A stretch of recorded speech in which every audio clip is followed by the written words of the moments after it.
Hello, guys. Welcome to this hot topic of connecting the capacitors to a bike battery to improve its life or to boost its what is that charging condition or to start the a bike. So you have seen so many videos uploaded in the YouTube regarding in this matter.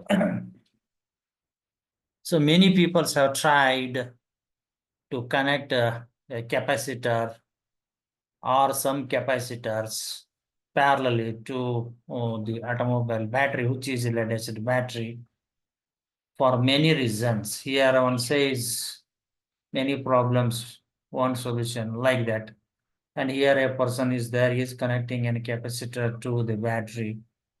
And here a capacitor is already connected to the battery. And here one person is replacing the battery with a big capacitor. And here another person is there has already connected two capacitors to the battery in parallel. So splinter starting problem is solved with the help of capacitor. So many videos are coming in the YouTube channel. But what is the reality? Whether this concept is true, whether the peoples are able to run their bike without the battery, only with the help of capacitors. So that kind of questions arises.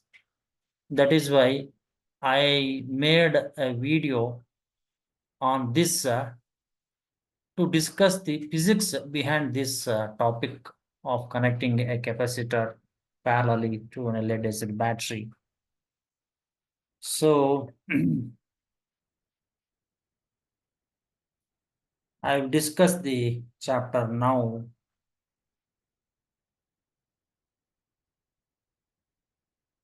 And I will go back to the charging and discharging of a capacitor. Capacitor is generally made of two concentric circles, cylinders, in between filled with a dielectric material. So when the capacitor is connected to a battery source, it gets charged. So charging and discharging of a capacitor are governed by this equation. So here is one equation, Q is equal to Q naught into 1 minus e raised to minus t upon tau, where Q naught is the maximum charge stored on a capacitor. And this equation is for charging of a capacitor. Here is another equation, Q is equal to Q naught into e raised to minus t upon CR, or Q naught e raised to minus t upon tau. So this equation is for discharging upon capacitor. T is the time and this tau is called as the time constant. It is the product of capacitance of a capacitor and a resistance, resistance of a resistor. So this product is called as the time constant product. So here also time constant product is there in the discharging. Then, and you can see exponential terms are involved in both the equation. E raised to minus t upon tau is there. Exponential term is present here also. And here also exponential term is there. E raised to minus t upon tau. And wherever the exponential terms are involved in an equation, whatever the whatever the changes taking place, they are the drastic changes or the rapid changes which are taking place in particular parameter, in values of a particular parameter. So it's this involvement of an exponential term in the charging and discharging equation itself tells that this process is a rapid process. It is not a slow process, it is a rapid process. And here I'll show you how to calculate the time constant. How to estimate the time constant? Suppose T is equal to CR is there in this equation. Suppose if you took T is equal to CR or tau is equal to CR, then at a time T is equal to tau, then at here you are in the place of T, actually you have to take this small t is equal to CR. So that means when T is equal to tau, when T is equal to tau, what happens? This tau get cancelled. It becomes 1 minus e raised to minus 1. And that is equal to Q naught into 1 minus e raised to minus 1. It is written as 1 by e. And this is equal to Q naught into 1 minus value of e is substituted here, which is a constant in physics. And this is equal to Q naught into 1 minus value of 1 by 2.788 is 0.368. And this together, 1 minus of this is 0.632 into Q naught, or it is 63.2% of a Q naught. That means when you take the time equal to this time constant, at that time, the capacitor charges to 63.2% of its total value. So this Q naught is the total value, means 100% of charged value. At this time called as the time constant, the capacitor gets charged to 63.2% of Q naught. That is the meaning. Come to the discharging point. Here also the same thing happens. When T is equal to CR, means when your time is a time constant value, you are substituting in this equation. So again, this dt get cancelled. There also e raised to minus 1 comes. So q is equal to q naught into e raised to minus 1 comes. And this is nothing but q naught upon e. And substitute the value of e, you will get this is equal to 0.368 q. That means this is equal to 36.8% of q naught. That means when the time is equal to the time constant, the capacitor discharges to at that time the capacitor discharges to 36.8% of the maximum value in that particular time. So this is the meaning. So that means you can see here the charging time is always more, but discharging time is less.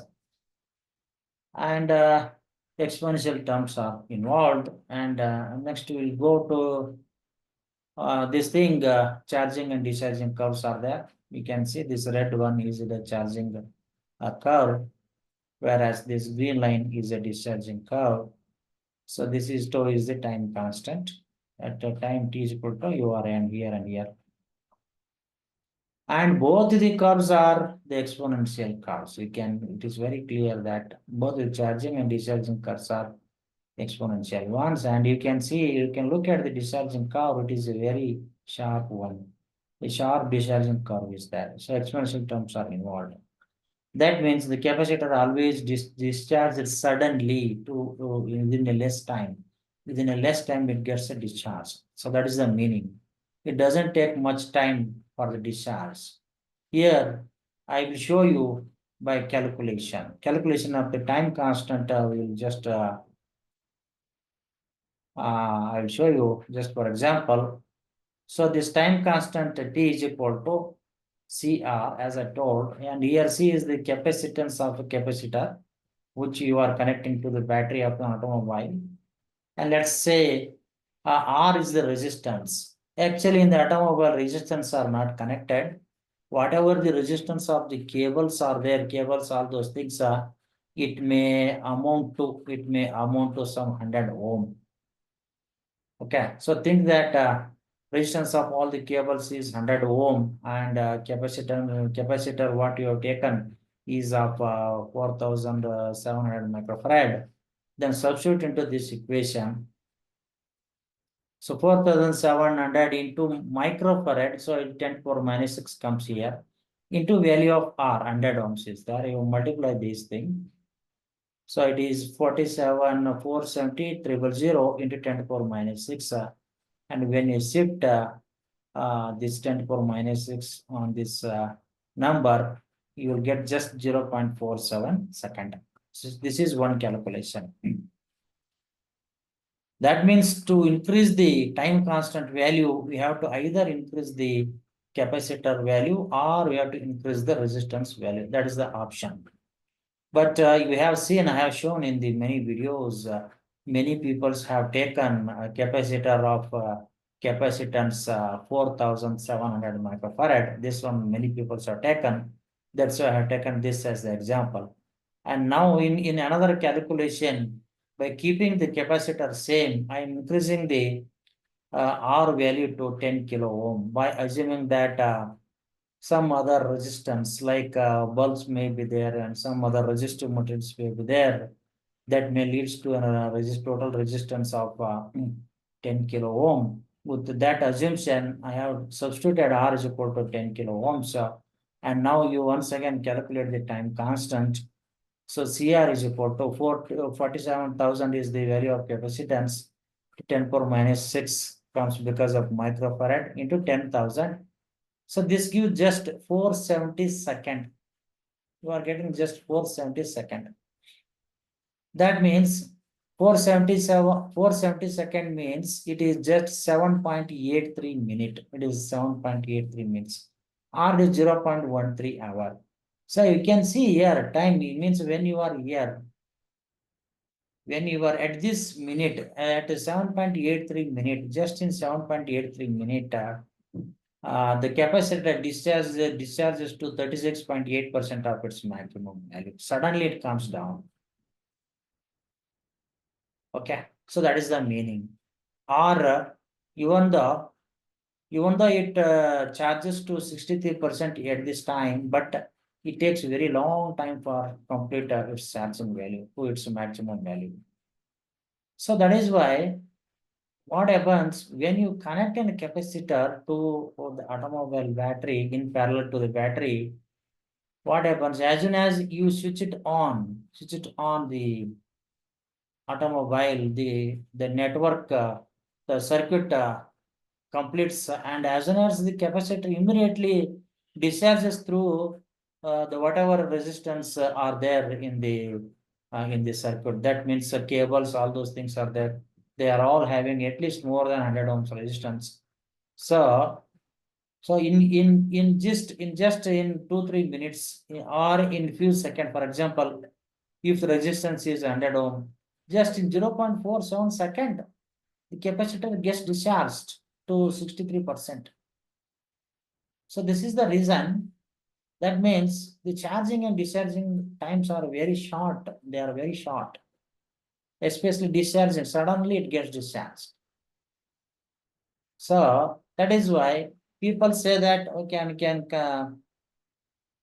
I can connect a capacitor and improve the what is that boosting charging condition of the battery. All those things. No way the charging and discharging of the capacitor is connected to the battery, lead acid battery, and its charging and discharging time. So that is why simply people are making video on this topic that I improved. What is that? My battery life, all those things. It's all bogus. What it seems. There is no connection between the battery life and the capacitor. And when you connect any capacitor to parallelly to an automobile battery, independently the capacitor charges and discharges. So that is why, and the time of charging and discharging are very, very low. That's why it's of no use. There is no point in connecting the capacitor to in parallel to a battery.